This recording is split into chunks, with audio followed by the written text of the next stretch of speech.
In the fortress monasteries of the Adeptus Astartes, in the deepest halls where the honored dead sleep between wars, there exists a silence more profound than the vacuum of space.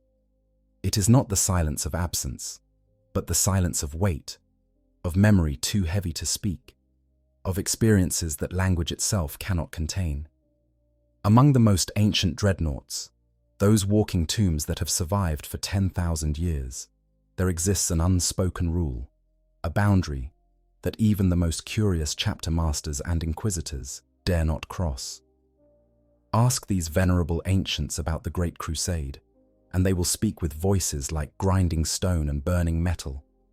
Ask them about the dark campaigns against Xeno's horrors in the galaxy's forgotten corners, and they will recount tactical details with the precision of machines. But ask them about the siege of Terra, about those final terrible days when brother fought brother on humanity's throne world, and you will meet only silence. This is not the silence of forgotten memory or failing systems. This is the silence of choice, of wounds so deep that even 10 millennia cannot heal them, of truths so terrible that they cannot be shared with those who did not witness them. The Heresy-Era dreadnoughts, those few ancients who walked the blood-soaked soil of Terra during mankind's darkest hour, carry within their adamantium shells memories that would break lesser minds. They are the last living witnesses to the death of everything the Imperium once aspired to be, the final links to an age when hope died and the eternal darkness began. And they will not speak of it. To understand why requires us to delve into the nature of what a dreadnought truly is, to comprehend the scale of what occurred during the siege of Terra, and to grasp the particular psychology of warriors who have lived for 10,000 years entombed in walking sarcophagi. It requires us to understand trauma on a scale that transcends human comprehension, to recognize that some experiences are too profound, too devastating, too fundamentally reality-shattering to be translated into words.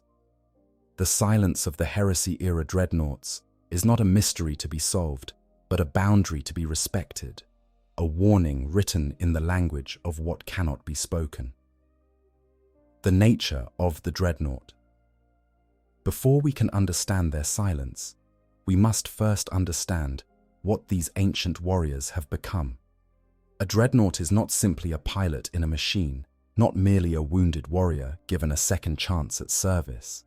It is something far more complex and far more tragic, a fusion of flesh and metal that creates something that is neither fully alive nor truly dead. The process of interment into a dreadnought sarcophagus is not a reward or an honor in any conventional sense. It is a desperate measure, a last grasp at preserving something valuable from the jaws of death, and it comes at a cost that most cannot begin to fathom. When a space marine suffers wounds catastrophic, enough to warrant interment, what remains of his body is often barely recognizable as human. Perhaps a torso, vital organs kept functioning through arcane life support, a brain still capable of thought despite the ruins surrounding it. The process that follows is equal parts surgery and ritual, a merging of what little organic matter remains with the cold systems of the dreadnought chassis. Cables and neural interfaces burrow deep into brain tissue. Synthetic veins replace destroyed circulatory systems. The Marine's consciousness is hardwired directly into the machine's sensory apparatus and weapon systems. What emerges from this horrific amalgamation is a being that perceives the world through mechanical sensors, speaks through vox grills, and feels through the pressure readings of adamantium plating. The Contemptor pattern. Dreadnoughts that served during the Great Crusade and Horus Heresy were among the most sophisticated war machines ever created by the Imperium. Powered by atomantic arc reactors, these walking behemoths stood taller and more imposing than the Castroferrum pattern dreadnoughts that would become standard in later millennia. Their systems incorporated technology that bordered on the arcane, including atomantic deflector shields that provided protection even against weapons designed to slay such massive targets with a single shot. They were works of art, as much as weapons of war, each one a masterpiece of the Mechanicum's craft, before the schism of the Horus heresy fractured that ancient brotherhood. But the sophistication of the chassis matters little compared to what happens to the consciousness within. To be a dreadnought is to exist in a state of sensory deprivation so complete that it would drive a normal human mad within hours. The Marine's eyes are gone, replaced by optical sensors that translate the world into data streams and targeting reticules.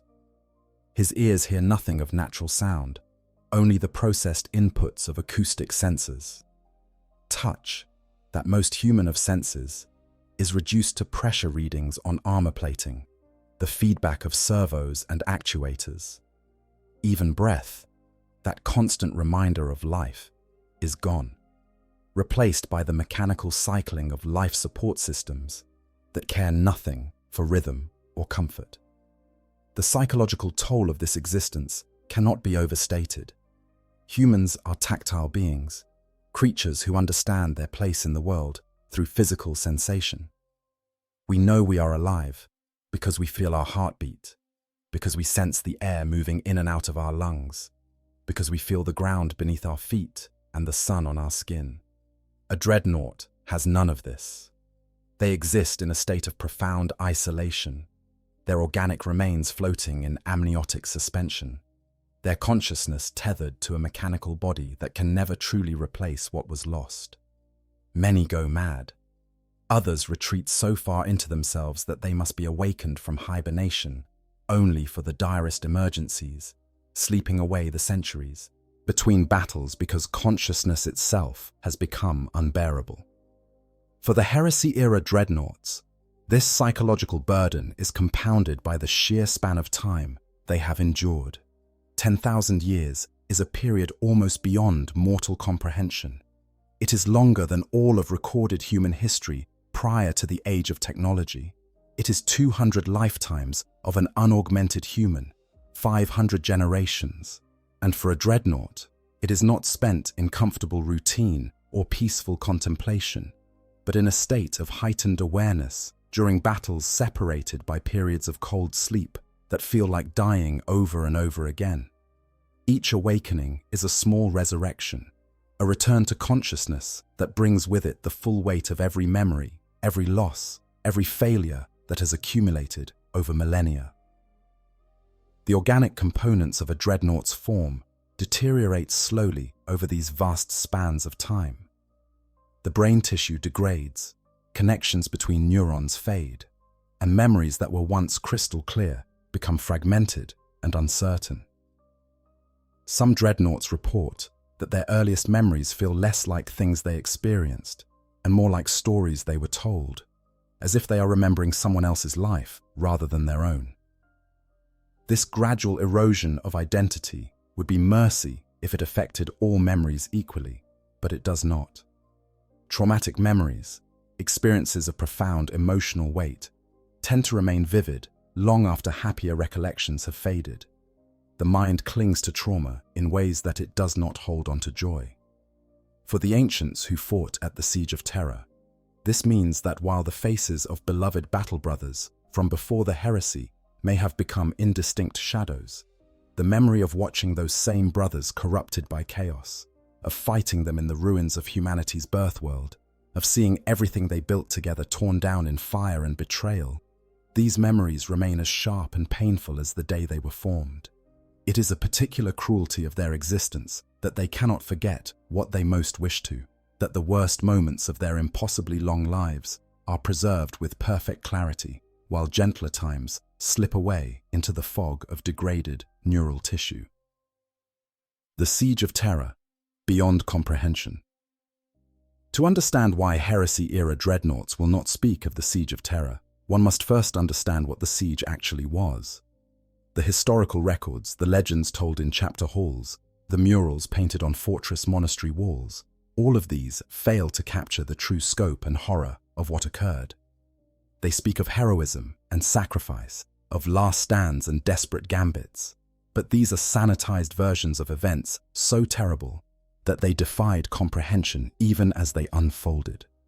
The Siege of Terra was not merely the largest battle in human history, It was the death of hope itself, the moment when everything the Imperium stood for was revealed as fragile and fleeting, when the brightest exemplars of humanity's potential were corrupted into monsters, and when the dream of a unified, enlightened human civilization died screaming in its own blood. The siege began in the 13th day of Secundus, in the year 014 of the 31st Millennium. For 55 days, the traitor legions unleashed every horror imaginable upon Terra, transforming the cradle of humanity into a charnel house that stretched from pole to pole. 9 traitor legions, led by the War Master Horus Lupercal, brought with them not only their own corrupted might, but also the full fury of the warp itself. Demon hordes materialized on Terra's surface, entities of pure malevolence, given form and substance by the corruption that had consumed so many of the Emperor's finest warriors. The very laws of physics became suggestions as reality itself weakened under the psychic weight of so much death and suffering. The defenders consisted primarily of 3 loyalist legions, the Imperial Fists under Rogel Dawn, the Blood Angels led by Sanguinius, and the White Scars commanded by Jaghatai Khan. These were bolstered by elements of the Legio Custodes, the Sisters of Silence, Loyalist Mechanicum forces, and vast numbers of Imperial army soldiers. But even with these considerable forces, they were vastly outnumbered and facing an enemy that had abandoned all restraint, all honor, all humanity in pursuit of victory. The traitors brought with them the Titan legions of the Dark Mechanicum, walking war machines the size of city blocks that could level fortifications with single shots. They deployed virus weapons that turned human flesh into sludge, contagions that made the Black Death look like a mild fever, and warp-spawned plagues that afflicted the soul as much as the body. The scale of destruction defied measurement. Entire hab blocks housing millions were vaporized in instants. Centuries-old monuments to human achievement were reduced to rubble. The very crust of Terra was cracked and broken by orbital bombardment and Titan weapons fire. The air itself became poison, thick with ash and the chemical residue of weapons both mundane and arcane. Bodies piled so high in some sections that they formed walls, and these walls of the dead were incorporated into defensive positions because there was simply no time to clear them away.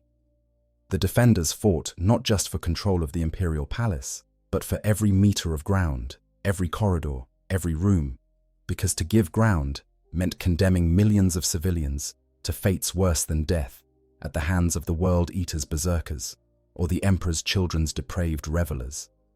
For the Dreadnoughts fighting in this hell, the experience was filtered through mechanical sensors that reduced the organic horror to data, but even cold sensors could not shield them from the fundamental wrongness of what was occurring.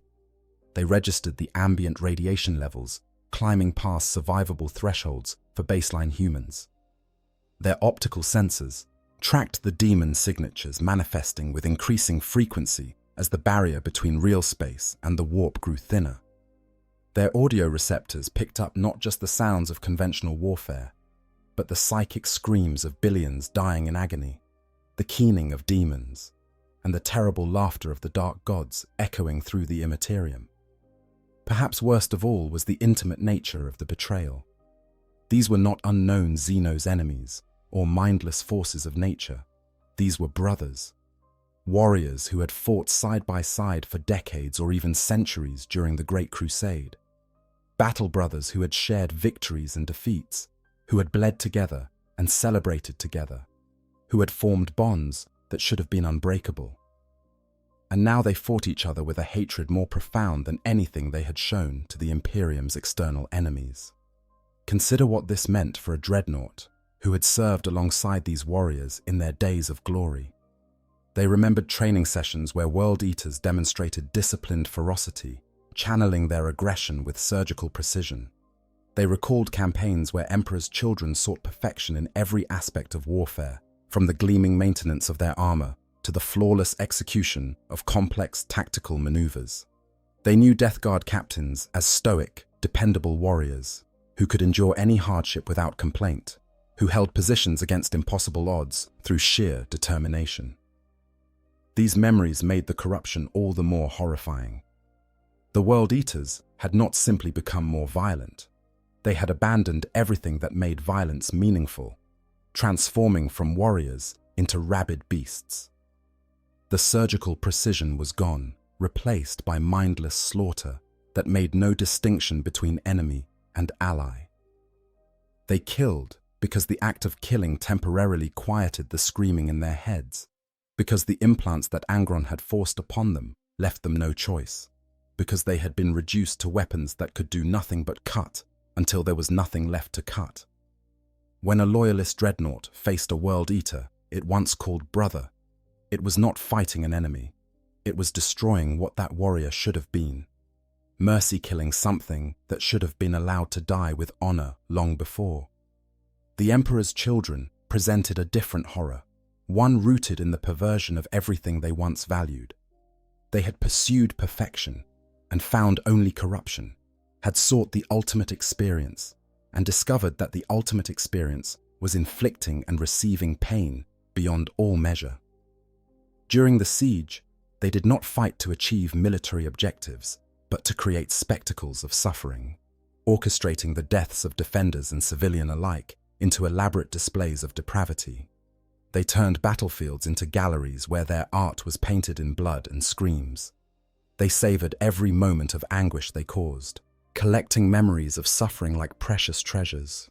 For dreadnoughts who remembered when the Emperor's children represented the best of what a space marine could aspire to, watching this transformation was like watching beauty itself curdle into obscenity. The Death Guard corruption operated on a deeper, more existential level. They had not simply become sick. They had embraced illness as a philosophical principle, accepting Nurgle's gifts with the same stoic endurance they once applied to hardship. They no longer fought to win, but to spread contagion, to share Grandfather Nurgle's blessings with all who opposed them. Their bodies had become gardens of disease, nurturing plagues that could wipe out entire planetary populations. They moved with the inexorable patience of entropy itself, knowing that time and decay would claim all enemies eventually. What made this particularly horrifying for the Loyalist dreadnoughts was how much of the Death Guard's fundamental character remained intact even as everything else changed. They were still enduring, still reliable, still stoic. But these virtues now served the spreading of corruption rather than the defense of humanity. But beyond these Legion-specific transformations, there was a more fundamental betrayal that affected all the traitor forces, the abandonment of the very concept of brotherhood that had defined the Space Marine Legions. The Legions had been built on bonds stronger than blood, on shared purpose and mutual sacrifice. When a Space Marine called another warrior brother, it meant something profound, a recognition that they were bound together by oaths that transcended individual existence. The traitors had not merely broken these bonds, they had inverted them, turning brotherhood into a weapon against those who still honored it. They knew the Loyalists' tactical patterns, their methods of communication, their preferred strategies, because they had fought alongside them for decades. They used that knowledge with cold efficiency, exploiting every weakness and anticipating every response. For the dreadnoughts fighting them, this meant that every engagement was a perverse education in how thoroughly everything they valued had been corrupted. The tactical brotherhood that made the legions effective had become a liability against enemies who knew those tactics from the inside. The bonds of trust that allowed Space Marines to coordinate without constant communication became vectors for betrayal and deception. Even the shared genetic heritage from their primarchs, which should have created unity, instead became a source of division as gene sons turned against their fathers' true legacies. The dreadnoughts witnessed all of this. They fought through the ruins of the Lion's Gate spaceport, where millions died in the initial assaults. They held the line at the Eternity Wall, where the Blood Angels and Imperial fists faced down demon hordes led by the bloodthirster Kabanda. They were there when Sanguinius, the most beautiful and noble of all the Primarchs, made his final stand at the Eternity Gate, holding back the traitor tide even as his own foresight showed him his inevitable death. They saw Rogel Dawn, the stoic Praetorian of Terra, pushed to the brink of despair as his carefully constructed defenses were overwhelmed by sheer weight of numbers and demonic power. And they were there in the aftermath when the Emperor himself led the final assault on the vengeful spirit, when Sanguinius fell to Horus, when the master of mankind was forced to destroy his favored son to save what remained of humanity. They witnessed the Emperor's return to Terra, his body so grievously wounded that only immediate interment in the Golden Throne could preserve any spark of life. They saw the Imperium's guiding light reduced to a corpse on a throne, sustained only by the daily sacrifice of thousands of psychers, and they knew with absolute certainty that the dream was dead. The Imperium of man, the great secular empire that would unite humanity and banish superstition and ignorance forever, had died on Terra. What emerged from the siege was something darker, more brutal, more fanatical, a theocratic tyranny that ruled through fear and sustained itself on an endless diet of human suffering. The Heresy-Era Dreadnoughts saw all of this. They lived through it. They carry these memories within their dying brains, preserved with terrible clarity by the very trauma that created them. And when asked to recount these events, they choose silence. Because what words could possibly convey the magnitude of what was lost? What language exists that can describe the feeling of watching the galaxy's last, best hope for enlightenment murdered by its own children? How does one explain to a space marine of the 41st millennium, raised on stories of the glorious Imperium and the God Emperor, that once there was something infinitely better, and it was destroyed by the very beings who should have been its greatest defenders? Those who survived among the Heresy-Era Dreadnoughts, there are few confirmed survivors, and each represents a different aspect of the trauma that defines their unwillingness to speak. The most famous, perhaps, is Bjorn the Fell-Handed of the Space Wolves, who holds the distinction of being the oldest living space marine in the Imperium. Bjorn fought beside Leman Russ himself during the Great Crusade and the early stages of the Horus heresy. He was present at the burning of Prospero, where the Space Wolves were manipulated into destroying their brother legion, the Thousand Sons, in what would prove to be one of the early atrocities that paved the way for the siege itself. He fought through the heresy as a mortal warrior before being grievously wounded and interred within a dreadnought chassis. Bjorn did not fight at the siege of Terra itself, as the Space Wolves were engaged elsewhere during those terrible days, but his silence on matters related to the heresy is nonetheless profound. The Space Wolves chapter wakes him only rarely, usually in times of dire need or when his ancient wisdom is absolutely necessary. When he speaks, it is often in riddles and oblique references, his millennia of existence having given him a perspective so vast that direct communication with younger warriors becomes difficult. But on matters specifically related to the heresy, on the battles against brother legions, on the corruption of Horus and the fall of the Primarchs, Bjorn maintains a careful distance. He recounts facts when pressed, provides tactical information when required, but the emotional weight of those memories, the personal cost of the betrayal, these he keeps locked away behind walls of adamantium and bitter experience. There is a peculiarity to Bjorn's existence that offers insight into why Heresy-Era Dreadnoughts maintain their silence. He was entombed relatively early in the heresy, meaning he has spent 10,000 years processing and reprocessing those memories. Unlike the warriors who fought as mortals through the entire siege, Bjorn's perspective on the heresy has been shaped by millennia of reflection from within the sensory deprivation of a dreadnought chassis. This has given him time to understand the magnitude of what occurred in ways that immediate participants might not fully grasp. He has watched the Imperium evolve, or perhaps more accurately, devolve into its current state. He has seen how the heroic narrative of the heresy has been sanitized and mythologized, how the uncomfortable truths have been buried beneath layers of propaganda and religious fervor. And he knows that speaking the full truth would serve no purpose except to destroy the faith that holds the Imperium together. Then there is ancient Rillanor, the Emperor's children Dreadnought, who provides perhaps the most tragic example of why silence might have been preferable to speech. Rillanor survived the Istvan III atrocity, where loyalist elements of the traitor legions were betrayed and murdered by their own brothers. He spent 10,000 years on that dead world, alone with his thoughts and his rage, constructing an elaborate trap to gain one final moment of vengeance against Fulgrim, the Primarch who had betrayed everything the Emperor's children once stood for. When that moment finally came, Rillanor spoke, and his words were a condemnation so total, so absolute, that they temporarily restored a glimmer of loyalty, even in Chaos sorcerers who had long since abandoned the Imperium. But Rillanor's story is also a cautionary tale. His obsession with the siege and the betrayal consumed him entirely. 10,000 years of isolation drove him to the brink of madness, kept alive only by the burning need to speak his truth to Fulgrim. And when he finally did so, when he finally gave voice to the magnitude of the betrayal and his absolute rejection of what his legion had become, it cost him everything. His final words, "I am Rillanor, the Ancient of Rights, and I reject you now and for always," represent both the power and the cost of breaking the silence. He spoke his truth, and it destroyed him.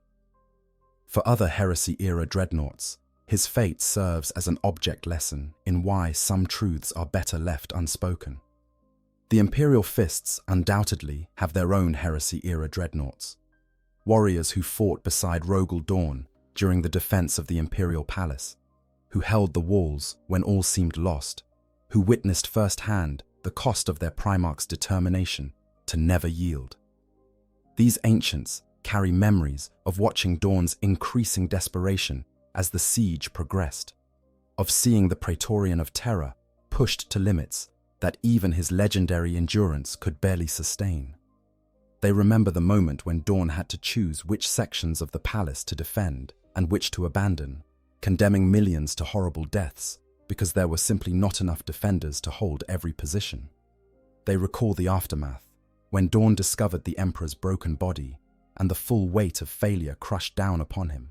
The Blood Angels must have similar ancients, Dreadnoughts who fought through the defense of the Eternity Gate, who watched Sanguinius make his final stand, who witnessed the angel's death at the hands of Horus. These warriors carry memories tinged with the black rage that would later consume their chapter. Visions of their Primarch's last moments burned into their consciousness with terrible clarity. For them, silence is perhaps not just a choice but a necessity, because to speak of what they witnessed, to recount in detail the moment when hope died and the angel fell, would be to risk triggering the rage in all who heard. What unites all these survivors, regardless of their legion or specific experiences during the siege, is the understanding that they witnessed something that transcended normal categories of horror. They saw the best humanity had to offer corrupt itself, watched as the noblest aspirations turned to ash, and understood with crystal clarity that the Imperium that emerged from the siege was a pale shadow of what had been lost. They are the keepers of a secret that everyone knows, but no one truly understands. The Imperium is built on a lie, a myth of glorious sacrifice that obscures the reality of catastrophic failure and betrayal. The trauma beyond words. There are categories of trauma that language struggles to capture. The death of a loved one, the loss of a home, the betrayal of trust. These are experiences common enough that we have developed vocabularies to discuss them, frameworks for understanding them, and methods for processing them. But there are other traumas so far outside normal human experience that they defy articulation. How does one describe the moment when everything you believed about reality turns out to be false? How do you communicate the experience of watching gods fall? What words exist for the specific horror of fighting and killing warriors you once called brother, whose mannerisms you recognize, whose combat patterns you know intimately, but whose souls have been so thoroughly corrupted that nothing you once cherished about them remains? For the Dreadnoughts who fought at the siege of Terra, these questions are not philosophical exercises, but lived realities that have defined their existence for 10,000 years. They experienced a betrayal so profound that it shattered the foundations of their understanding. The Imperium of the Great Crusade was built on certain fundamental assumptions. The Emperor was infallible. The Primarchs were perfect beings incapable of corruption. The bonds of brotherhood between Space Marines were unbreakable. The future promised enlightenment, progress, and the triumph of reason over superstition. Every single one of these assumptions was proven catastrophically wrong during the Horus Heresy, and the Siege of Terra was where these failures reached their apocalyptic culmination. Imagine being a contemptor dreadnought of the Imperial Fists, standing on the walls of the Imperial Palace as the traitor hordes approach. Through your optical sensors, you identify the banners of the Sons of Horus, the legion that once led the Great Crusade to its greatest victories. You fought beside these warriors, you celebrated victories with them, you mourned losses with them, and now you must kill them, not in the clean way warriors kill unknown enemies, but in the intimate, horrible way that comes from knowing exactly where their weaknesses are, exactly how they will react, exactly what oaths they swore and are now breaking. Each shot you fire is not just the destruction of an enemy, but the murder of a memory, the killing of what that warrior once represented.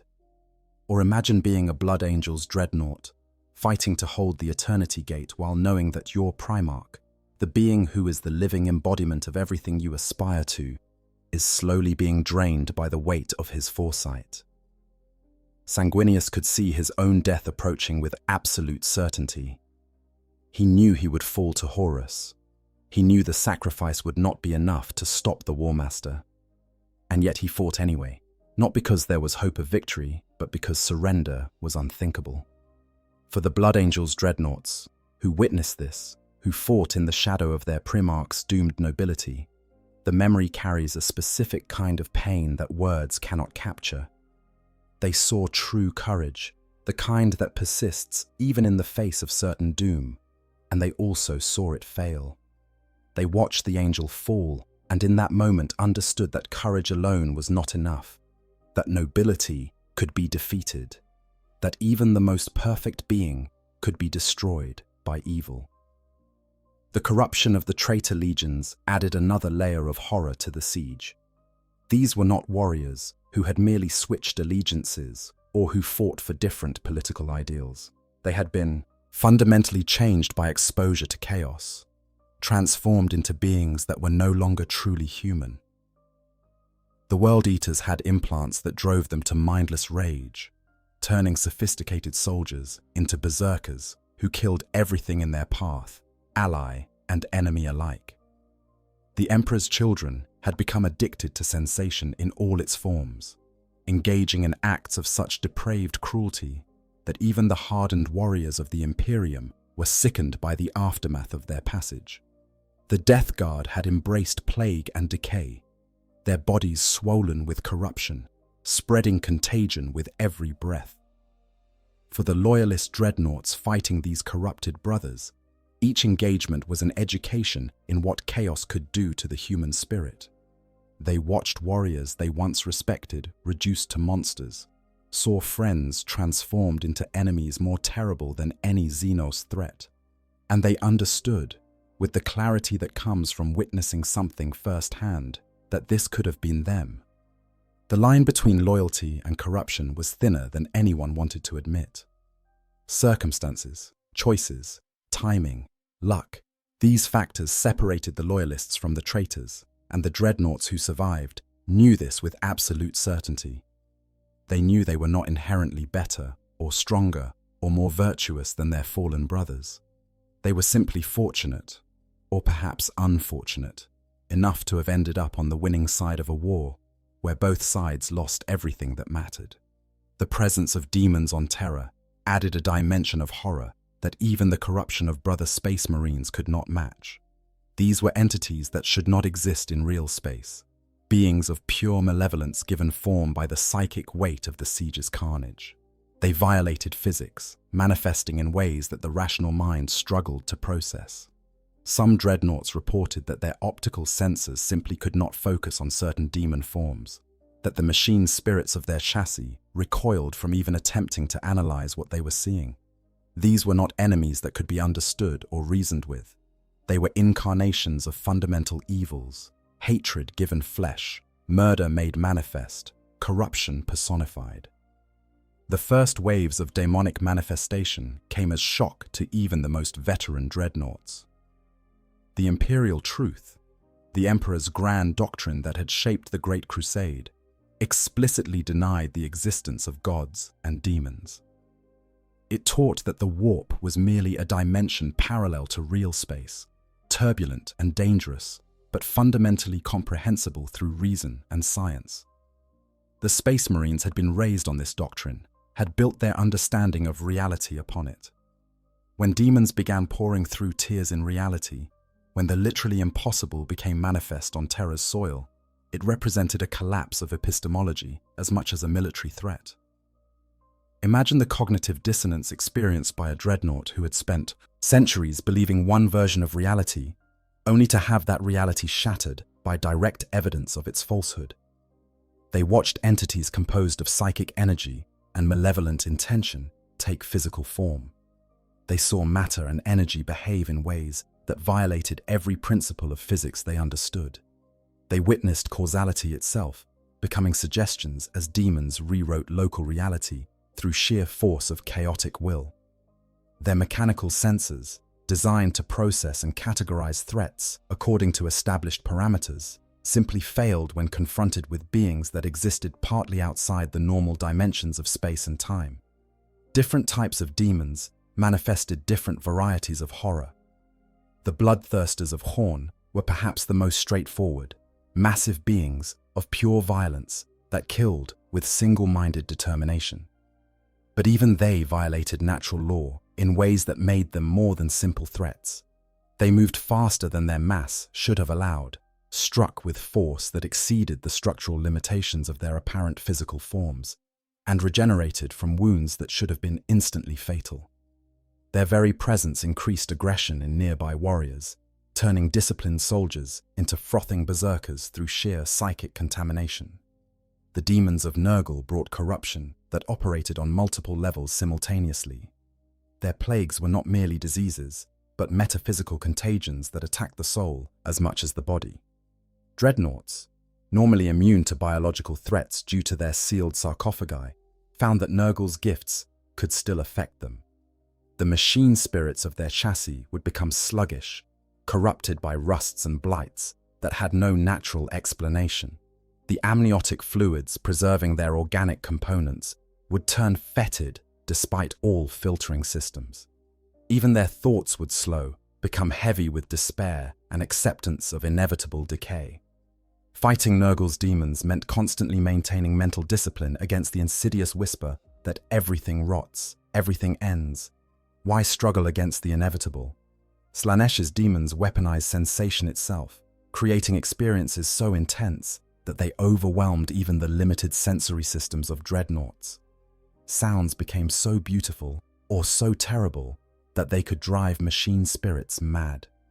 Colors manifested in spectrums that should not exist, visible to mechanical sensors, but incomprehensible to the organic brain attempting to process the data. The demons moved with seductive grace, promising pleasures that could fill the empty centuries of a dreadnought's existence, offering to end the sensory deprivation in exchange for simple surrender. For warriors who had spent decades or centuries in the absolute isolation of their sarcophagi, these promises carried terrible weight. The Tzeentchian horrors were perhaps the most disturbing because they attacked meaning itself. They spoke in riddles that revealed terrible truths, offered knowledge that corrupted through the simple act of knowing it, changed shape and form according to rules that made perfect sense within their own warped logic, but violated every principle of stable reality. Fighting them meant combating enemies who might not be where they appeared to be, who could have been somewhere else entirely moments ago, who might retroactively alter the recent past through sheer force of chaotic will. Dreadnoughts, whose consciousness relied on stable memory and consistent sensory input, found these demons especially maddening to confront. But beyond the specific horrors of individual demon types, there was a more fundamental terror in their very existence. They proved that the Emperor had been wrong, or had lied, about the nature of reality. The imperial truth, the secular rationalism that was supposed to guide humanity to enlightenment, was revealed as incomplete at best and catastrophically flawed at worst. The Emperor had either not known about the true nature of chaos, which suggested his knowledge was limited, or he had known and deliberately concealed it, which suggested his honesty was questionable. Either option undermined the foundations upon which the Great Crusade had been built.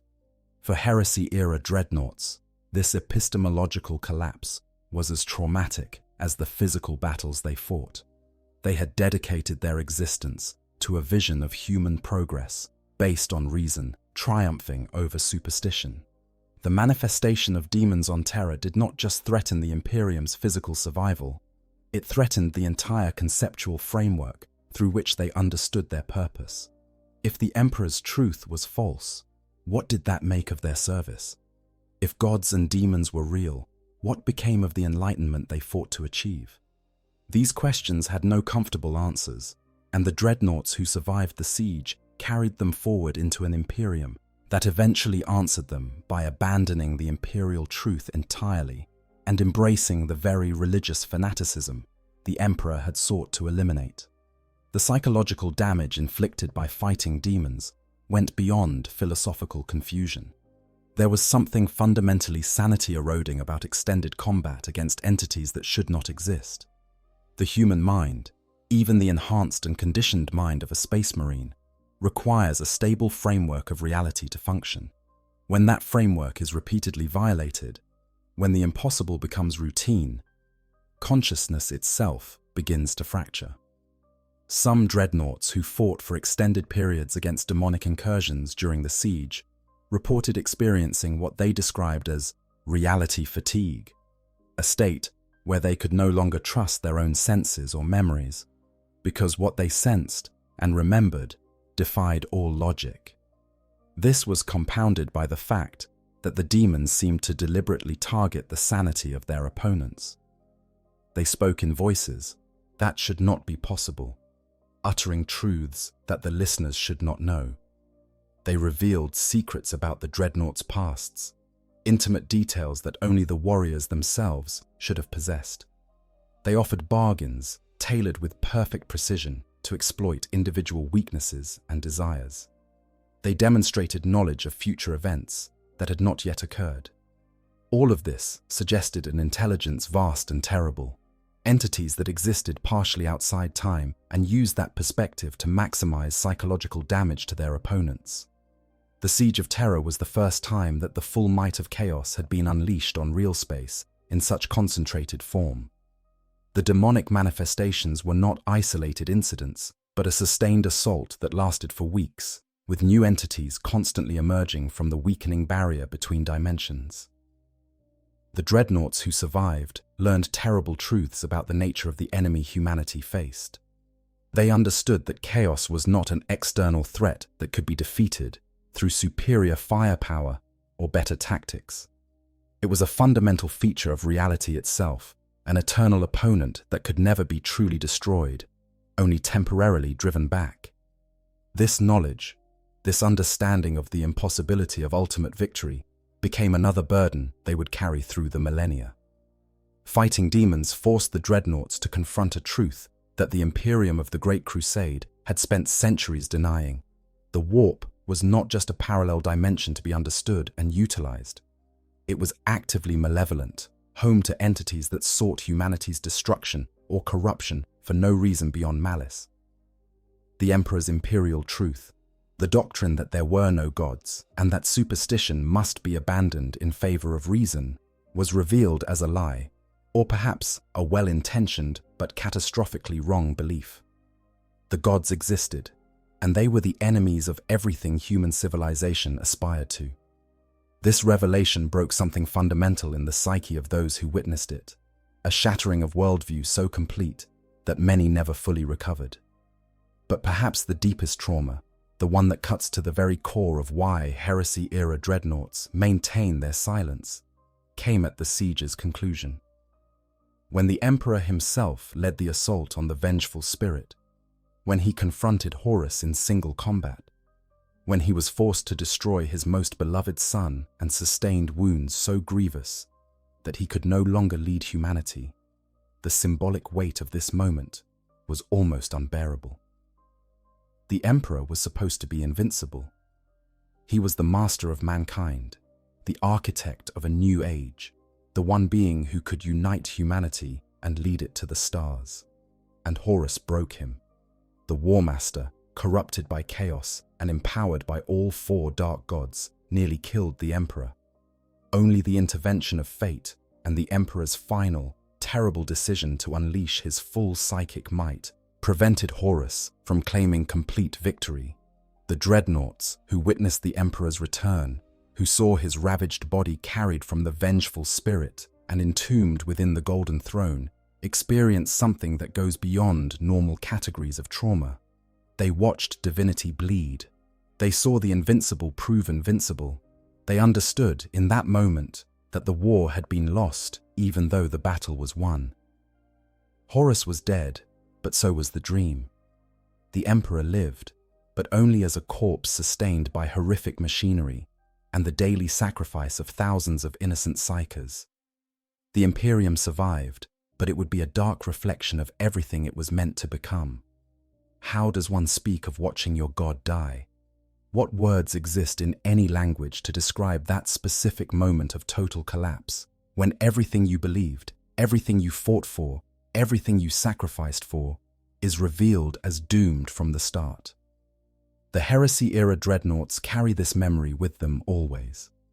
They know the truth that the Imperium desperately needs to forget. The Emperor failed. Humanity's best chance at enlightenment was destroyed by the very beings created to protect it.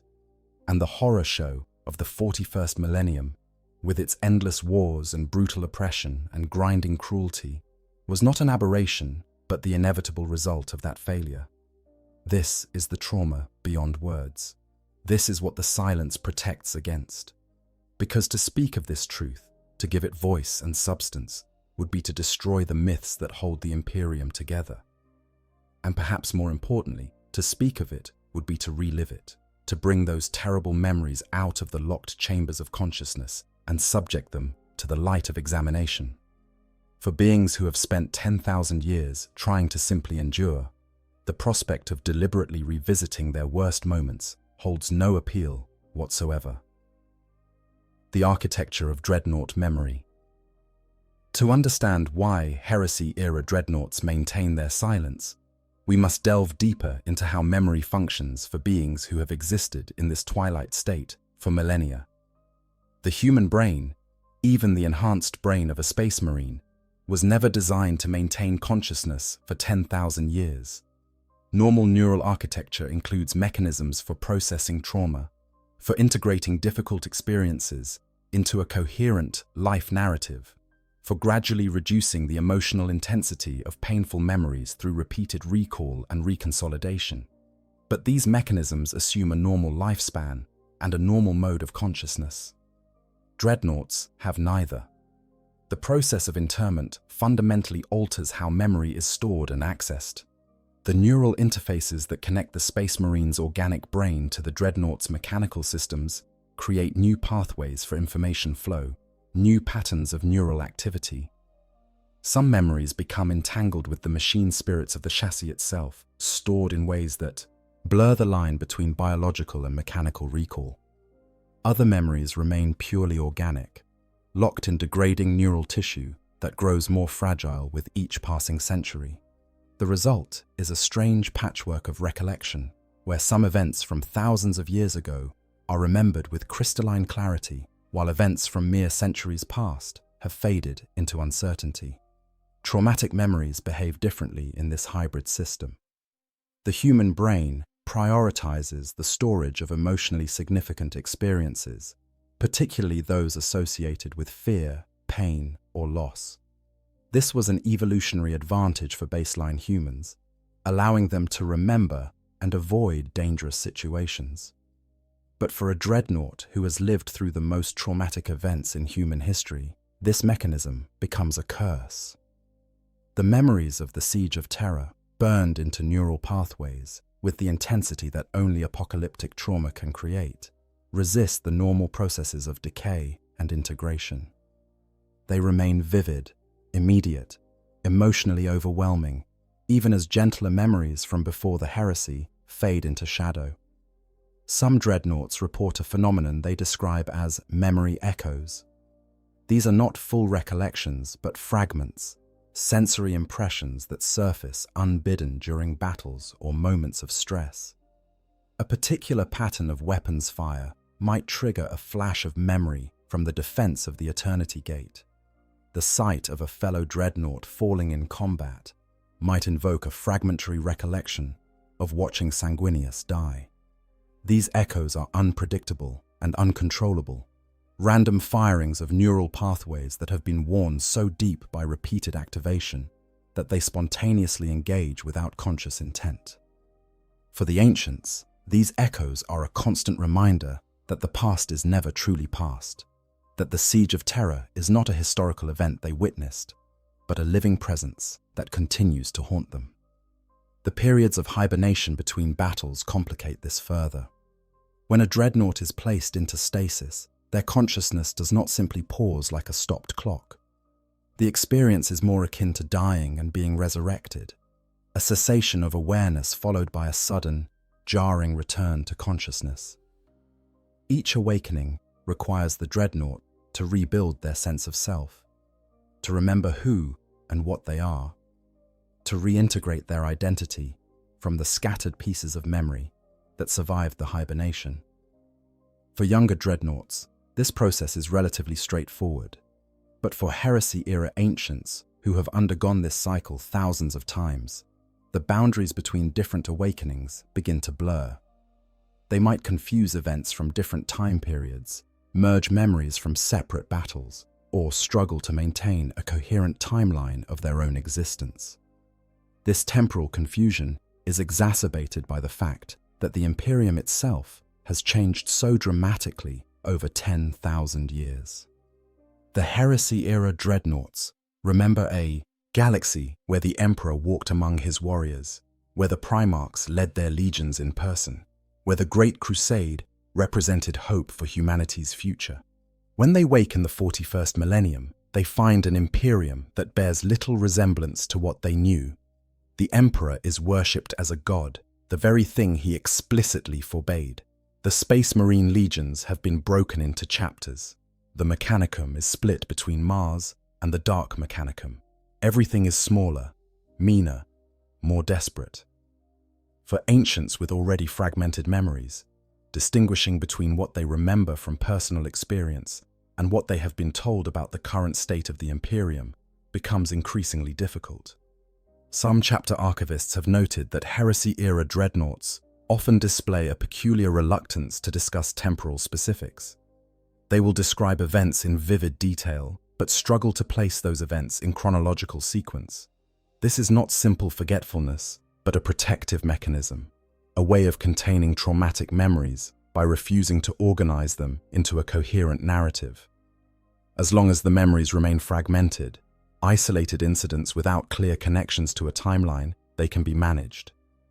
But the moment those fragments are assembled into a proper history, the moment the dreadnought is asked to create a linear account of the Siege of Terra, all the protective barriers come down and the full weight of the trauma must be confronted. There is also the question of what the dreadnoughts themselves have become over the millennia. The extended isolation, the cycles of death and resurrection, the gradual degradation of organic tissue, all of these factors change consciousness in ways that we can only partially understand.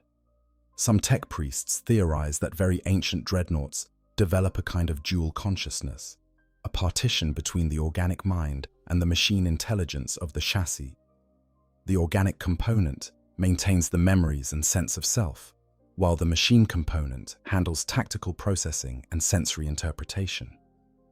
Over time, these two aspects of consciousness may diverge, creating a being that is neither fully the original Space Marine nor entirely the machine, but something caught between, the chapters and their ancients.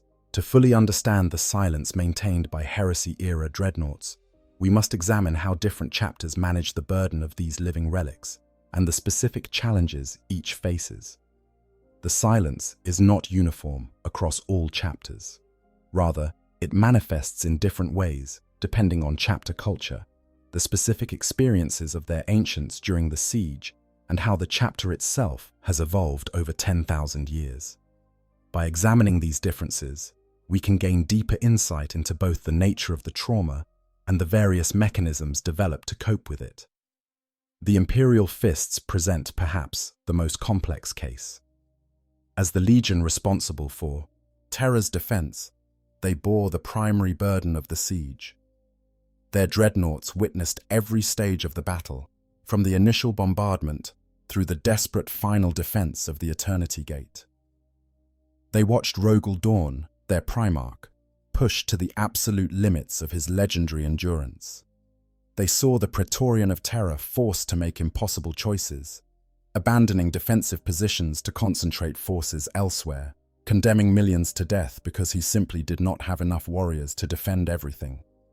They witnessed their Primarch's growing desperation, as even his most sophisticated defensive strategies proved insufficient against the overwhelming force arrayed against him. For the Imperial Fists' dreadnoughts, the trauma is compounded by a sense of professional failure. Dawn had spent years preparing Terra's defenses, implementing every strategy he could conceive to make the Imperial Palace impregnable. Yet the traitors broke through. They breached walls that should have held. They overwhelmed positions that should have been unassailable. The theoretical perfection of Dawn's defensive architecture met the practical reality of unlimited enemy resources and demonic power, and the reality won. The Fist's dreadnoughts carry not just the memory of defeat, but the understanding that their legion's greatest strength, their mastery of defensive warfare, was proven insufficient when it mattered most. This creates a particular reluctance to discuss the siege in detail. To provide accurate tactical accounts would require admitting where the defenses failed, explaining how the traitors broke through supposedly impregnable positions, acknowledging that Dawn's plans, however brilliant, could not account for the full reality of chaos. For a chapter that prides itself on stoicism and duty, on never yielding and never failing, the memory of the siege represents an existential challenge to their identity. They held Terra, but they held it by abandoning much of what they were supposed to defend. They achieved ultimate victory, but only after catastrophic losses and with the Emperor himself gravely wounded. The silence of the Imperial Fists' ancients protects not just themselves, but the chapter's sense of itself as the Emperor's Praetorians. The Blood Angels' dreadnoughts carry a different but equally heavy burden. They witnessed Sanguinius's sacrifice, watched their perfect Primarch choose certain death over the possibility of corruption. The psychic shock of Sanguinius's fall created the black rage that has plagued the chapter for 10 millennia, a genetic flaw that causes Blood Angels to relive their Primarch's final moments in states of homicidal fury. For the dreadnoughts who were actually present at those moments, who saw Sanguinius fall with their own eyes rather than experiencing it through genetic memory, the trauma operates on multiple levels simultaneously. These ancients must contend with both their personal memories of the event and the chapter-wide manifestation of trauma that their Primarch's death created. They know exactly what their battle brothers experienced during the Black Rage because they witnessed the original event. They understand that the visions are accurate, that the horror their chapter suffers through is not exaggerated or distorted, but is, if anything, a pale shadow of the actual experience. This creates a terrible isolation. They cannot discuss their memories with younger Blood Angels without risking triggering the rage. They cannot seek comfort or understanding from their brothers, because providing that understanding would require descriptions that could drive listeners mad. Moreover, the Blood Angels' ancients carry guilt that their younger brothers do not. They survived while Sanguinius did not. They continue to exist, to fight, to endure, while their perfect Primarch is dead. In the hierarchy of worth that Space Marines instinctively recognize, the Primarch should have survived above all others. The fact that the ancients lived through events that killed Sanguinius creates a form of survivor's guilt so profound that it becomes almost a defining feature of their existence. They maintain silence, not just to protect others, but because to speak would require confronting this guilt directly, acknowledging that they somehow proved less worthy of death than their gene father. The White Scar's Dreadnoughts face their own unique challenges. Their chapter values speed, mobility, and freedom above all else. To be entombed in a Dreadnought is to have these core values stripped away, to become slow and ponderous and confined. For White Scars, ancients who remember fighting alongside Jagatai Khan, who recall what it felt like to be the fastest warriors in the galaxy, the current existence is a particular torment. But beyond this general discomfort with their post-interment state, they carry specific memories of the siege that conflict with their chapter's identity. The Khan and his legion were forced to fight a defensive war during the siege, holding fixed positions and conducting limited counterattacks rather than the sweeping mobile warfare that defined their tactical doctrine. They did so with characteristic skill and effectiveness, but the psychological cost was enormous.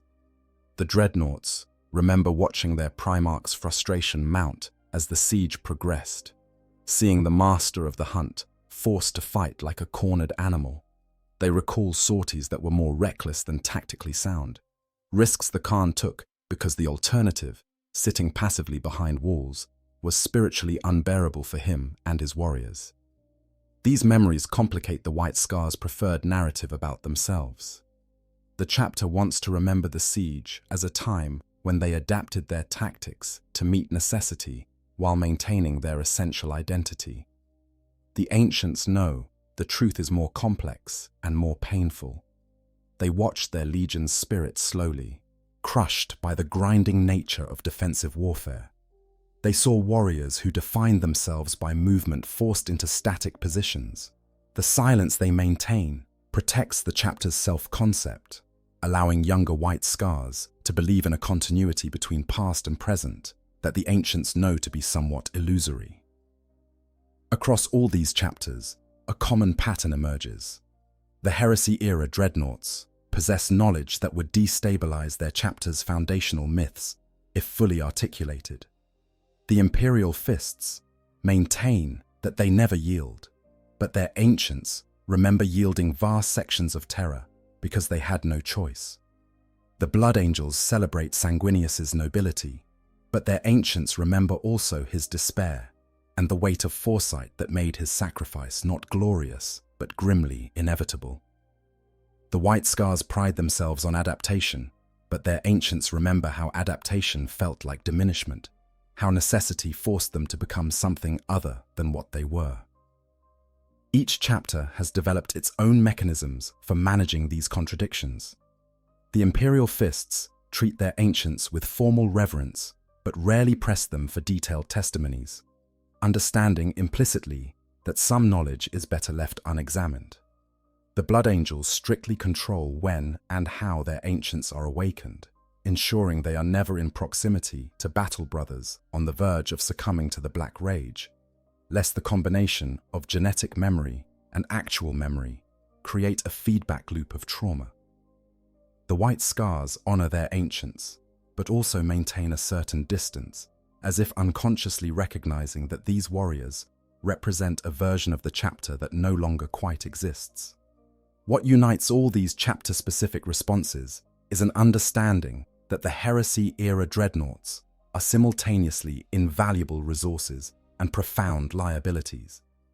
Their knowledge and experience make them crucial to their chapter's continued effectiveness, but their memories contain truths that could shatter the myths upon which those chapters' identities are built.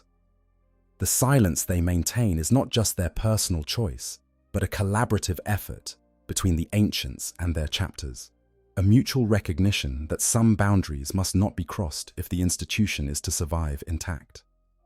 This creates a strange dynamic where everyone involved knows there are secrets, but no one quite acknowledges the knowing. The chapter leadership understands that their ancients could provide more detailed testimony about the siege if pressed, but they do not press. The ancients understand that they are being given permission to remain silent, that the failure to interrogate them more thoroughly is itself a form of communication. And younger warriors, observing these patterns, learn implicitly that the siege of Terra is a subject to be approached with caution, that there are questions one does not ask and answers one should not seek. In this way, the silence perpetuates itself across generations. It becomes embedded in chapter culture, an unwritten rule that everyone follows even though few can articulate exactly why. The Heresy-Era Dreadnoughts are venerated, consulted, honored, but never truly interrogated. They are living monuments to a past that must be remembered but cannot be fully known. And both they and their chapters have made peace with this paradox, understanding that some forms of knowledge are too dangerous to pursue, that some truths are better honored through silence than spoken aloud.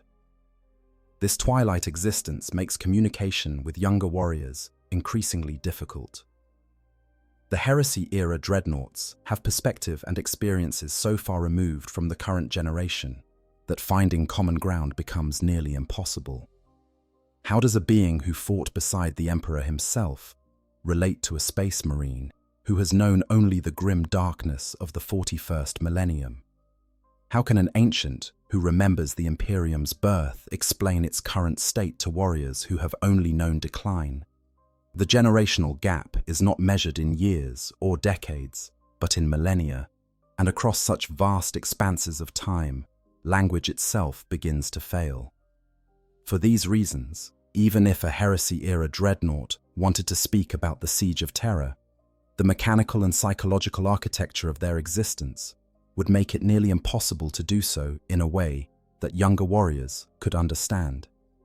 Their memories are fragmented, their temporal sense is distorted, their consciousness is divided, and their perspective is so alien that translation into comprehensible terms would require effort that most are simply unwilling to expend. The silence, then, is not just about protecting others from terrible truths. It is also about protecting themselves from the impossibility of being understood. Why silence is chosen, given the psychological burden of their memories and the architectural challenges of accessing and articulating them, we arrive at the central question. Why do Heresy-Era Dreadnoughts actively choose silence when asked about the Siege of Terra? This is not passive forgetting or inability to remember. Archivists who have attempted to extract testimony from these ancients report that the Dreadnoughts clearly retain their memories of the siege. The refusal to speak is deliberate, consistent across different chapters and different individuals, suggesting that it stems from deeper motivations than simple unwillingness to relive painful experiences. The first and most obvious reason is protection of the questioner. The Heresy-Era Dreadnoughts understand, in ways that younger warriors cannot, exactly how fragile the psychological foundations of the Imperium truly are. The 41st Millennium is a nightmare of constant war, brutal oppression, and grinding hopelessness. But it is a nightmare that functions because its inhabitants believe in certain fundamental myths. They believe the Emperor is a god who watches over humanity. They believe the Space Marines are incorruptible defenders of the Imperium. They believe the heresy was an aberration, a moment of madness caused by external corruption rather than internal failures. They believe that loyalty and faith are sufficient protection against chaos. Every single one of these beliefs is a lie, or at best a profound misunderstanding of reality, and the Heresy-Era Dreadnoughts know this with absolute certainty. They watched the Emperor bleed and fail. They saw Space Marines corrupt themselves through pride, ambition, and despair without any external demon whispering in their ears. They know the heresy was not an aberration, but the inevitable result of how the Imperium was structured from its beginning. They understand that loyalty and faith provide no protection whatsoever against chaos, that the strongest and most faithful can fall the hardest. To speak these truths to a space marine of the current era would be to destroy the foundations of that warrior's entire worldview. It would be like revealing to a deeply religious person that their God is dead and always was. Most individuals cannot survive that kind of revelation intact.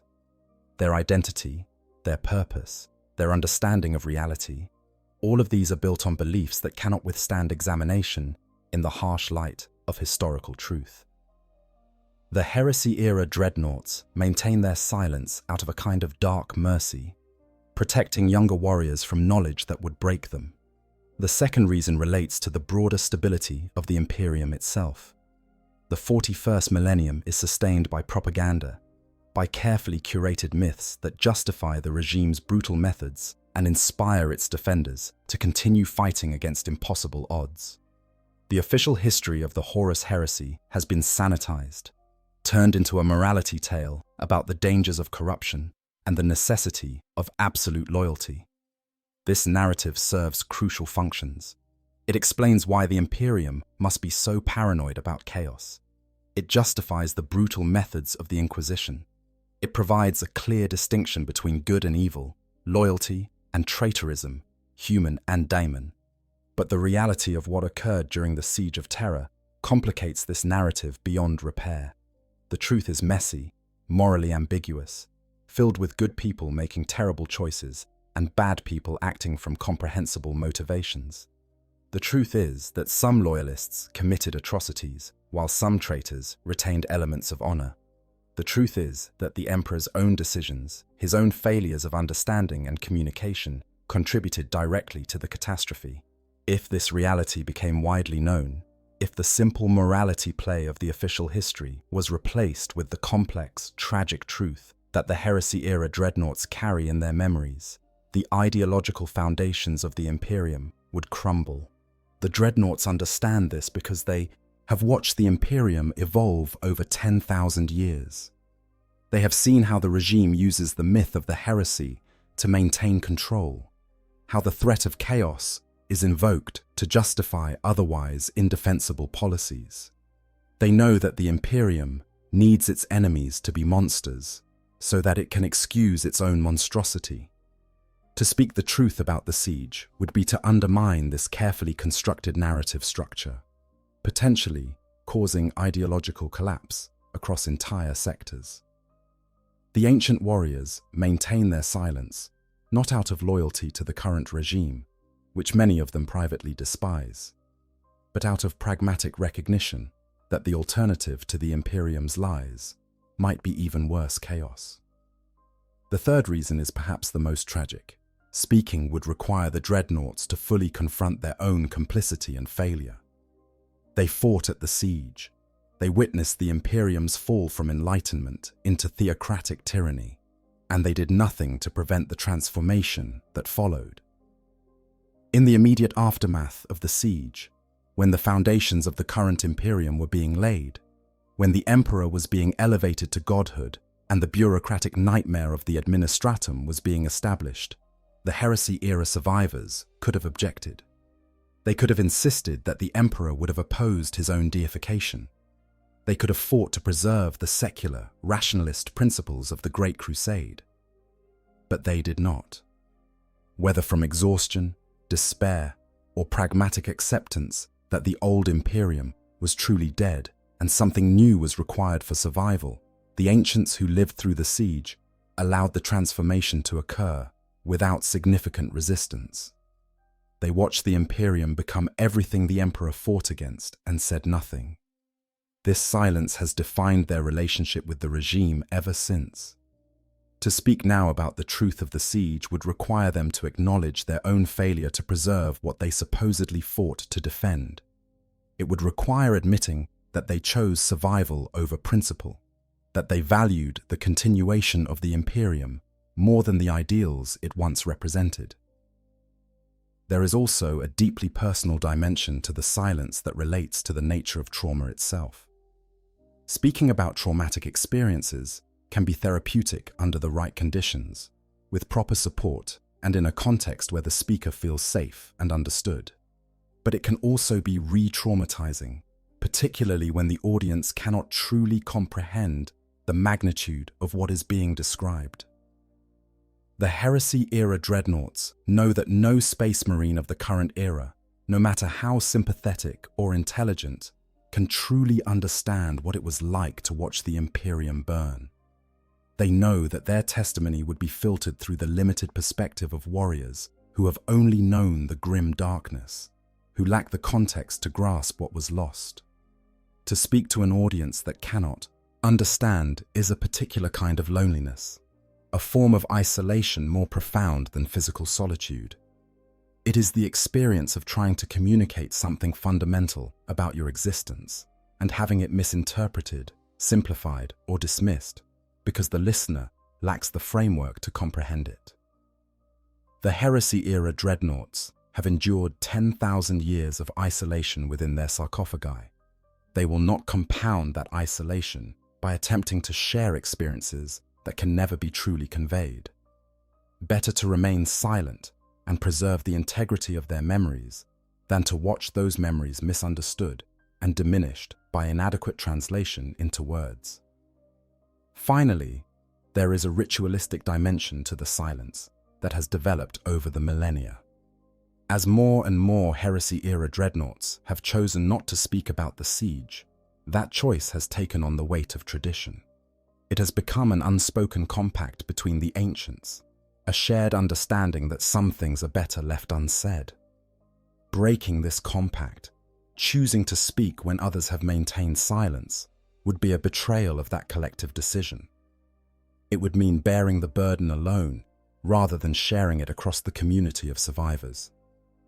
And so the silence perpetuates itself, each generation of ancients teaching the next that this particular boundary must not be crossed, that this particular wound must not be probed. The few who spoke. Despite the overwhelming pattern of silence among Heresy-Era Dreadnoughts, there have been rare instances when individual ancients chose to speak about the siege of Terra. These exceptions are notable precisely because of their rarity, and the consequences of breaking the silence serve to reinforce why most ancients choose to maintain it.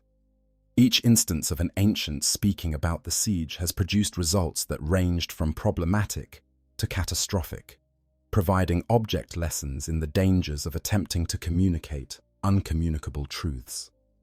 The most famous example is ancient Rillanor, whose story we discussed earlier. After 10,000 years of isolation on Istvan III, Rillanor finally found an audience for his truth in the form of Thousand Sons sorcerers, and ultimately Fulgrim himself. His condemnation was absolute, his rejection total, and his words had power sufficient to temporarily restore loyalty in warriors who had spent millennia serving chaos. But this triumph came at the ultimate cost. Rillanor's complete destruction. His final words, powerful as they were, represented the end of his existence rather than the beginning of any meaningful change. Fulgrim endured the condemnation, but was not redeemed by it.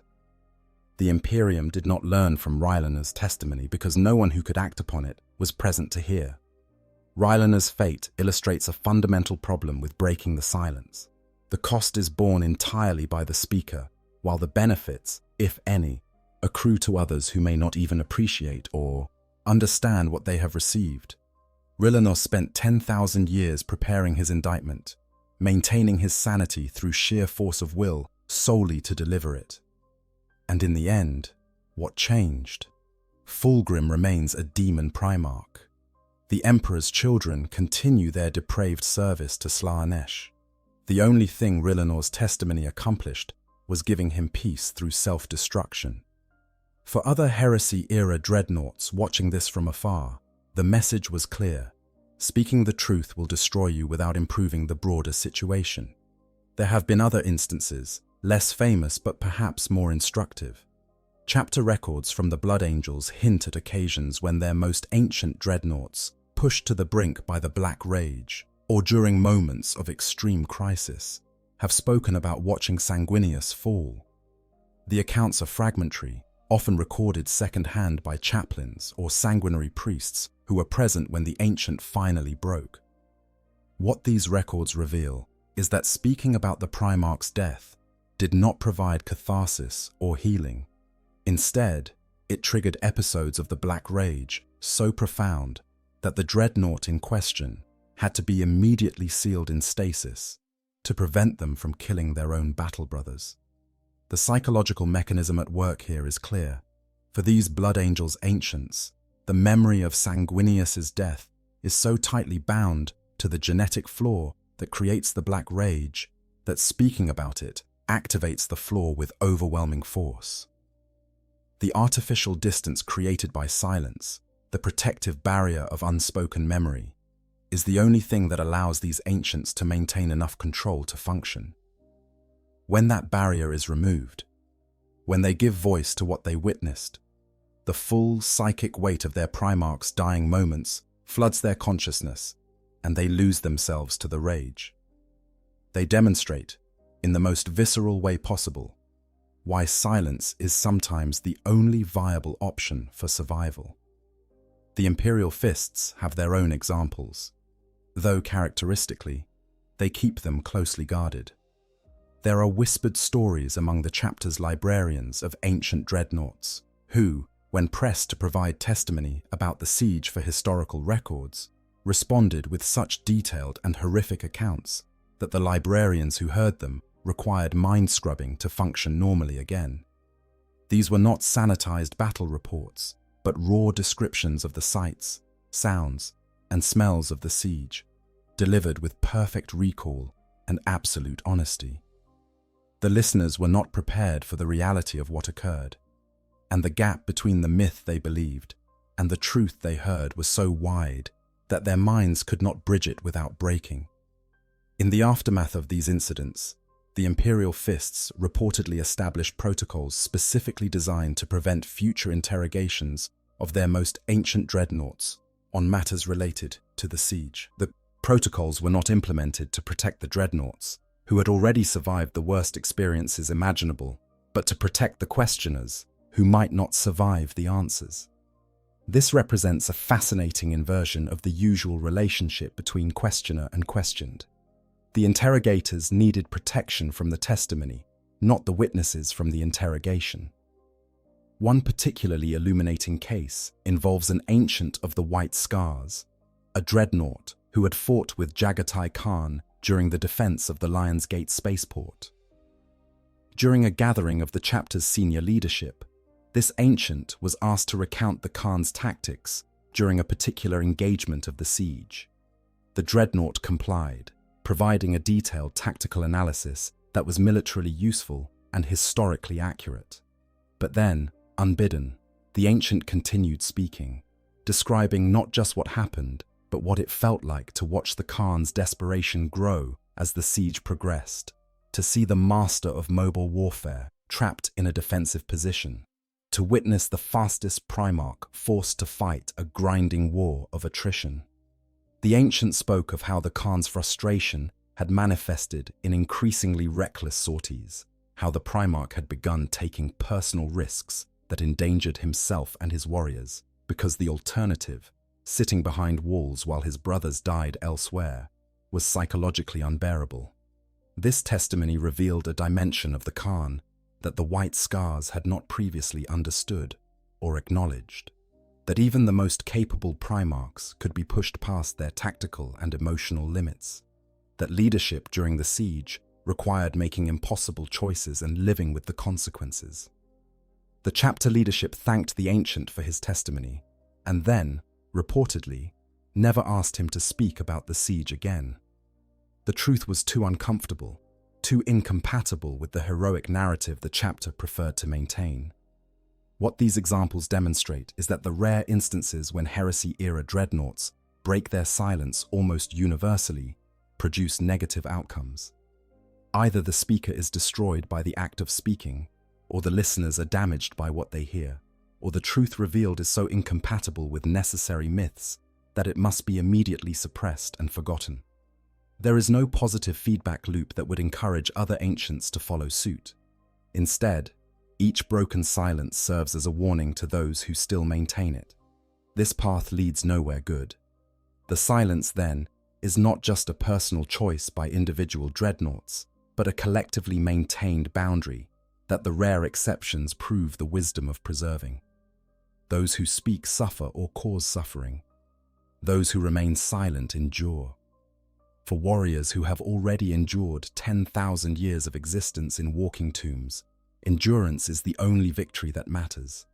They will not break their silence because doing so serves no purpose except to transform private pain into public trauma, to multiply suffering rather than alleviate it. The burden of being history. The Heresy-Era Dreadnoughts occupy a unique and terrible position within the Imperium. They are living history, walking archives of an age that has passed into legend. They are the last direct link to the time of the Emperor, the only surviving witnesses to events that define the entire structure of the 41st Millennium. This places upon them a burden that goes beyond their personal trauma and touches on questions of truth, myth, and the role of memory in shaping civilization. They are not just warriors who refuse to speak about their experiences.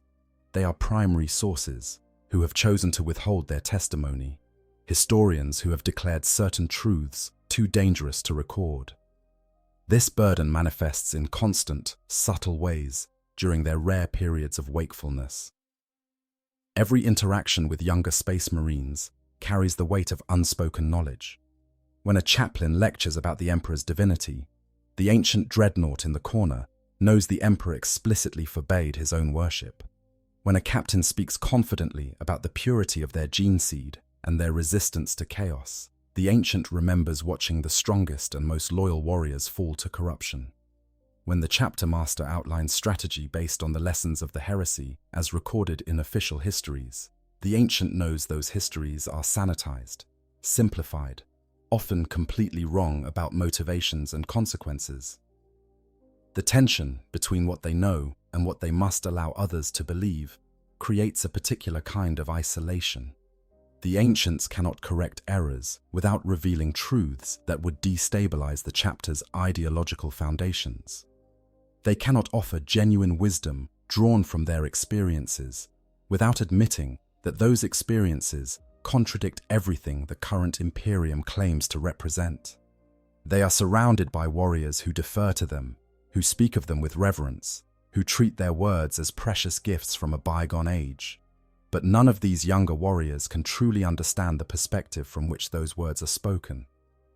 Some ancients have compared this to being the only sane person in an asylum, watching everyone around you operate based on delusions that they mistake for reality, knowing that pointing out the delusions would only get you labeled as mad. The Imperium of the 41st Millennium is built on myths that the Heresy-Era Dreadnoughts know to be false, but those myths serve crucial psychological and social functions. To be the keeper of truths that contradict necessary myths is to bear a burden that cannot be shared or set down. This burden is compounded by the fact that the ancients are regularly asked to serve as advisors and teachers. Their age and experience make them valuable resources that chapters cannot afford to ignore entirely. But how does one teach tactics drawn from the siege of Terra without explaining the context that made those tactics necessary? How does one advise on strategy without revealing that the strategic situation during the heresy was fundamentally different from the current era because the enemies were once brothers who knew all your tactics? The ancients must constantly perform a careful dance, sharing enough knowledge to be useful while withholding enough truth to avoid causing ideological collapse. Some have developed elaborate rhetorical strategies for navigating this minefield. They speak in allegories and hypotheticals, describing tactics used by unnamed forces in unnamed battles, allowing their students to extract tactical lessons without learning the historical truths that would contextualize those lessons. They frame their advice in ways that avoid direct contradiction of official histories while still conveying useful information. They have become masters of saying much while revealing little, of appearing to answer questions while actually deflecting them. But this constant filtering, this endless vigilance about what can and cannot be said, exacts its own psychological toll. It reinforces the ancients' isolation, making every conversation a potential trap, every question a hidden danger. It transforms their role as living history from an honor into a burden, from a connection to their chapter into a source of alienation. They are valued for what they represent, not for who they are. Their testimony is sought, but only on the condition that it conforms to acceptable narratives. They are asked to be both truthful and myth-affirming, a contradiction that can only be resolved through silence. There is also the question of generational responsibility. The Heresy-Era Dreadnoughts are the last generation who can directly contradict the myths with first-hand testimony.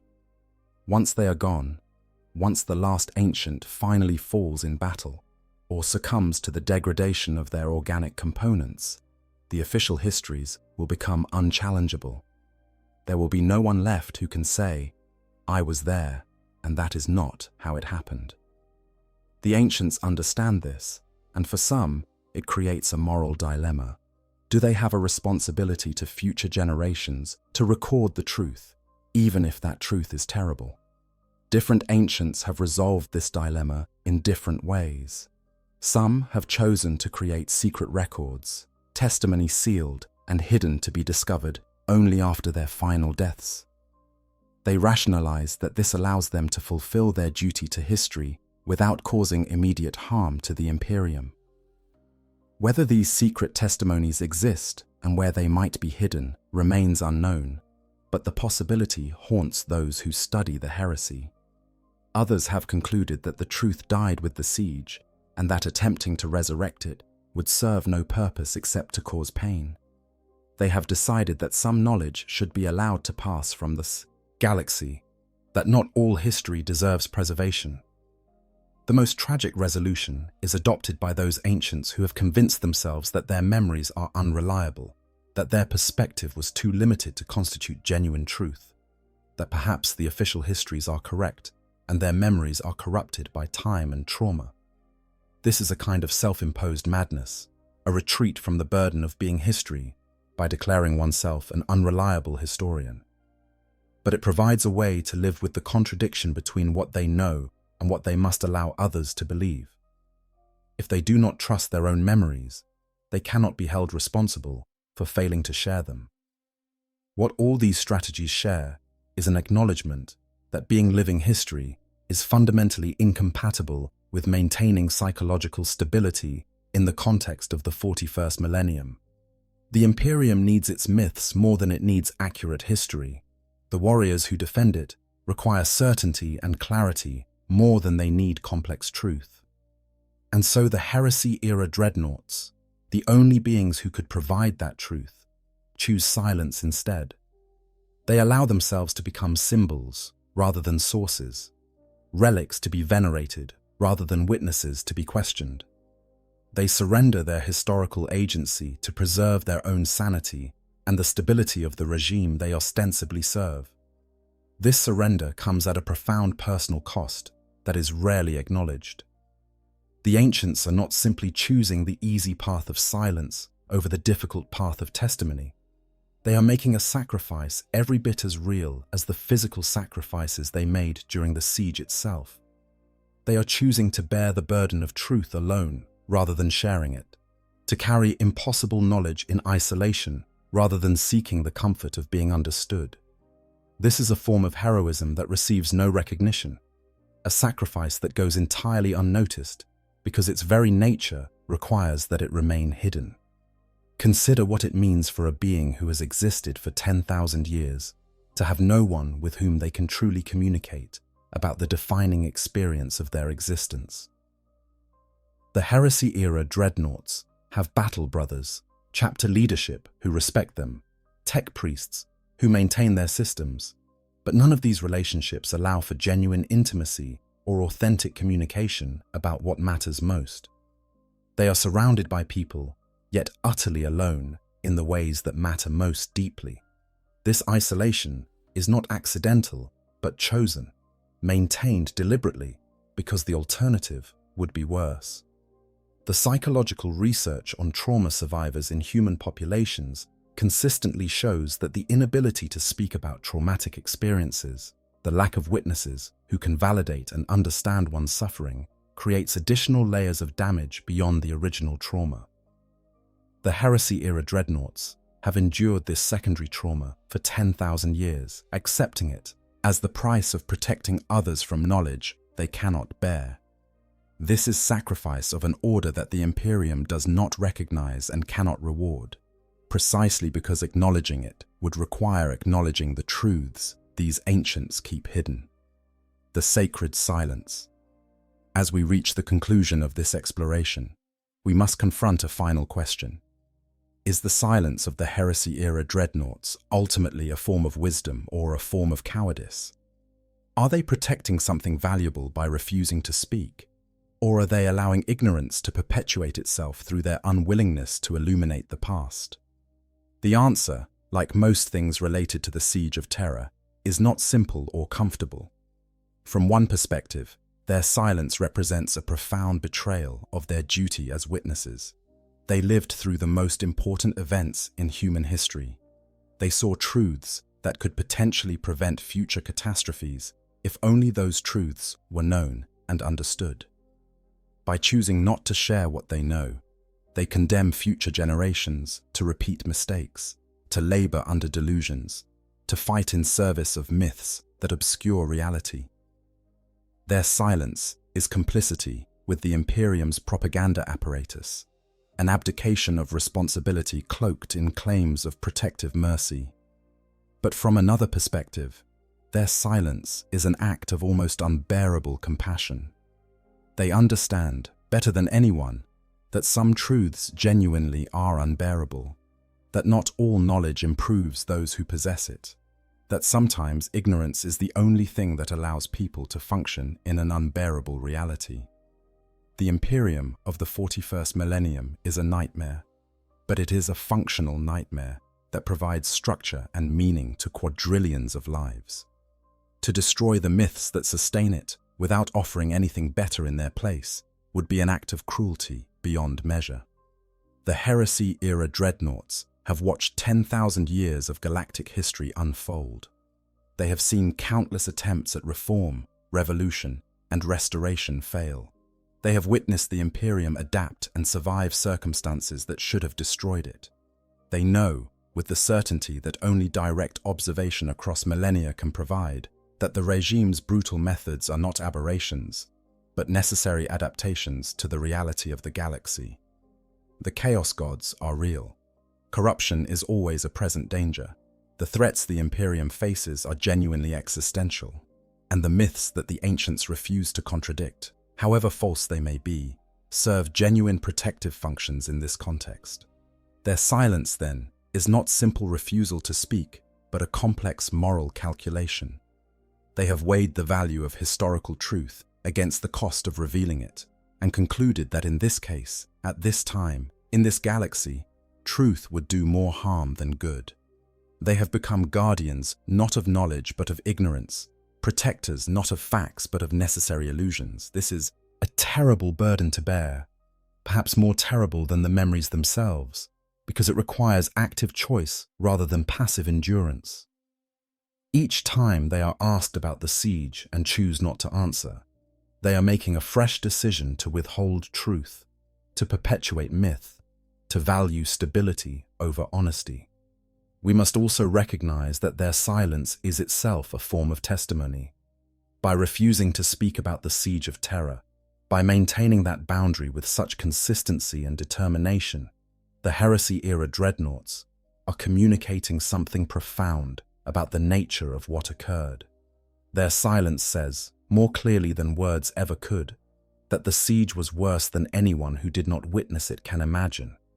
It says that some experiences transcend the capacity of language to convey, It says that there are truths too terrible to be borne by those not strong enough or old enough to contain them. In this sense, we should understand their silence not as absence of testimony, but as testimony of a different kind. It is negative space that reveals the shape of what it excludes, an outline drawn by what is deliberately not said. Those who study the siege must learn to read this silence, to understand what it implies, rather than demanding what it explicitly states. The ancients are teaching through their refusal to teach, communicating through their unwillingness to communicate, sharing wisdom by demonstrating that some wisdom cannot be shared. For those of us who seek to understand the Siege of Terra, this presents both a challenge and an opportunity. The challenge is accepting that there are aspects of the siege that we will never fully understand, because the only witnesses who could explain them have chosen not to do so. We must make peace with gaps in the historical record that can never be filled, with questions that can never be answered, with truths that will die when the last Heresy-Era Dreadnought falls. This is frustrating for historians and scholars who value completeness and accuracy. But the opportunity lies in recognizing that these gaps tell us something important about the event itself. The silence of the Heresy-Era Dreadnoughts is data, evidence that can be analyzed and interpreted, even if it cannot be directly translated into explicit knowledge. It tells us that the siege was not just a military defeat or political catastrophe, but an existential trauma of a magnitude that defies historical categorization. It reveals that the gap between the Imperium of the Great Crusade and the Imperium of the 41st Millennium is not a gap that can be bridged with reforms or revelations, but a chasm so wide that even acknowledging its existence threatens stability. As the centuries and millennia continue to pass, as more Heresy-Era Dreadnoughts fall in battle or succumb to the gradual failure of their ancient systems, their silence will itself become historical artifact. Future generations of the Imperium will know only that there were once ancients who refused to speak about the siege, and they will construct their own theories about why. Perhaps they will assume the ancients were bound by oaths of secrecy, or that the memories were lost to time. Perhaps they will believe the ancients spoke, but that their testimony was lost or suppressed. Or perhaps they will understand, as we do now, that the silence itself was the testimony, the final and most eloquent statement the ancients could make about what they witnessed. In the deepest vaults of fortress monasteries, in the sacred halls where the honored dead sleep between wars, the Heresy-Era Dreadnoughts maintain their vigil. They wake when called, fight when needed, and return to sleep when their duty is done. And through it all, through 10,000 years of service, through countless battles and endless wars, they keep their silence on one subject.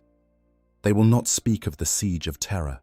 They will not recount the details of those terrible days when the Imperium died and was reborn in darkness. They will not give voice to the memories that burn in their degrading neural tissue like embers that never cool.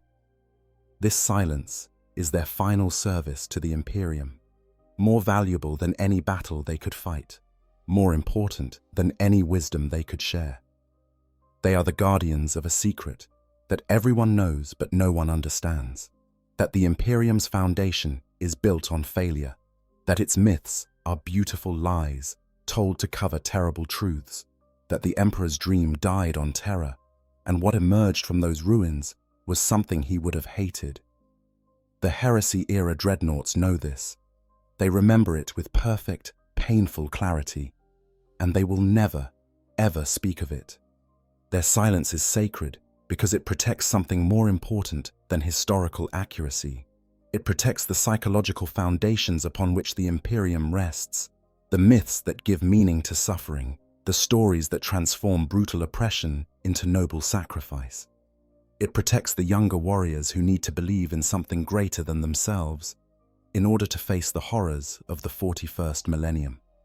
And perhaps most importantly, it protects the ancients themselves from the impossible burden of trying to communicate the incommunicable. of attempting to translate experiences that have no translation. So when you encounter these walking relics, these ancient warriors entombed in adamantium and ceremony, respect their silence. Do not press them for details about the siege. Do not ask them to recount what they witnessed when the Imperium burned. They have earned the right to keep their memories private, to bear their burdens in silence, to serve without having to explain or justify or enlighten. Their service speaks for itself in the simple fact of their continued existence, their unwillingness to surrender even after 10,000 years of suffering. The silence of the Heresy-Era Dreadnoughts is a wall that should not be breached. A boundary that protects everyone on both sides of it. On one side stands truth too terrible to be spoken. On the other stands an Imperium that functions only because that truth remains unspoken. And in the space between, in that sacred silence, the ancients stand eternal watch over both, guardians of the boundary between history and myth, between what was and what must be believed to have been. They are the last witnesses to the death of hope. They are the keepers of humanity's greatest failure. They are the guardians of a truth that must never be fully known. And they will not speak. Not now. Not ever. The silence will endure until the last ancient falls, and perhaps even beyond, an eternal testimony to the weight of experiences that transcend the possibility of sharing, to trauma so profound that it can only be honored through the refusal to articulate it. This is why Heresy-Era Dreadnoughts won't talk about the Siege of Terra. Not because they have forgotten, not because they cannot remember, but because they know, with the certainty born of 10,000 years of reflection, that some truths should die with those who witnessed them, that some memories are too precious and too poisonous to pass on, that some silences speak louder than any words ever could. If you found this exploration meaningful, please take a moment to like this video and subscribe to the channel. Your support allows us to continue diving deep into the lore and legends of Warhammer 40,000, bringing you the stories, analysis, and insights that bring this incredible universe to life. Thank you for watching.